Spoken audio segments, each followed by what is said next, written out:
баъди он ки рӯзи 11 апрел президенти ӯзбекистон Шавкат Мирзиёев кори ниҳодҳои интизомии кишварашро танқид кард, бо дастури вазири корҳои дохилӣ рӯзи кории кормандони пулис 14 соат муқаррар шуд.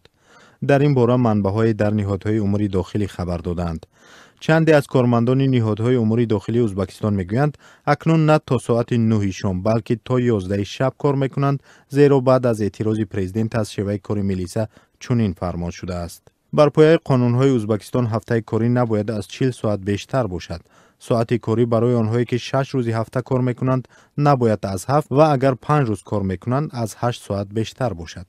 ба гуфтаи кормандони дафтари матбуоти вазорати корҳои дохилии ӯзбекистон, бархе аз кормандон пас аз итмоми соати корияшон бо хоҳиши худ корро идома медиҳанд, вале гоҳо зарур меояд дар коргоҳ бимонанд ва чунин мавридҳо дар қарордоди кор зикр шудаанд.